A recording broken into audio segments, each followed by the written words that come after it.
President Joe Biden is facing Congress for his first State of the Union address as he deals with record low polling and a crisis in Ukraine. Annalise Nielsen joins us live from the Capitol. Annalise, what are we expecting the president to say? Well, it's a delicate balance for Joe Biden in this speech. He needs to talk about some of the domestic issues that Americans are really worried about, but at the same time, he needs to address the Ukraine crisis. We've seen around the Capitol, there's large fencing that's been put up in anticipation of what's been the truckers' convoy gathering across the country. Now, that seems to have fractured off and will likely arrive on this Saturday, if it does at all. But what we've also seen along Pennsylvania Avenue, which is the road that leads between the White House and Congress, where the president will travel later this evening to give his address, the city has put up Ukrainian flags as a show of support. We've also learned that in the State of the Union address, the First Lady will have as her special guest the Ukrainian ambassador to the United States.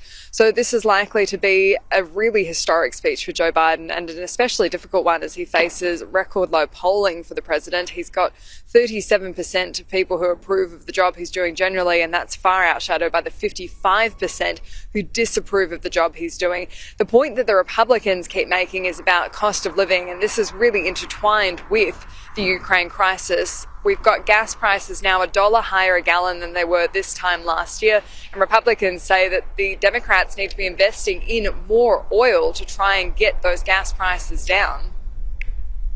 That our goal is to get back to that to early 2020, late 2019 production aims and metrics that we were hitting, and that we're going to do that in conjunction with a gradual reduction and ultimate elimination of imports of Russian oil. I'd love to see him say it. I don't think he can or will, because the radical left wing of his party would go nuts. They would go bonkers if he did that.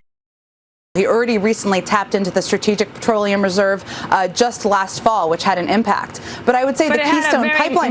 But the impact, Jen, that was a blip. It was a 10-cent thing, but it doesn't last.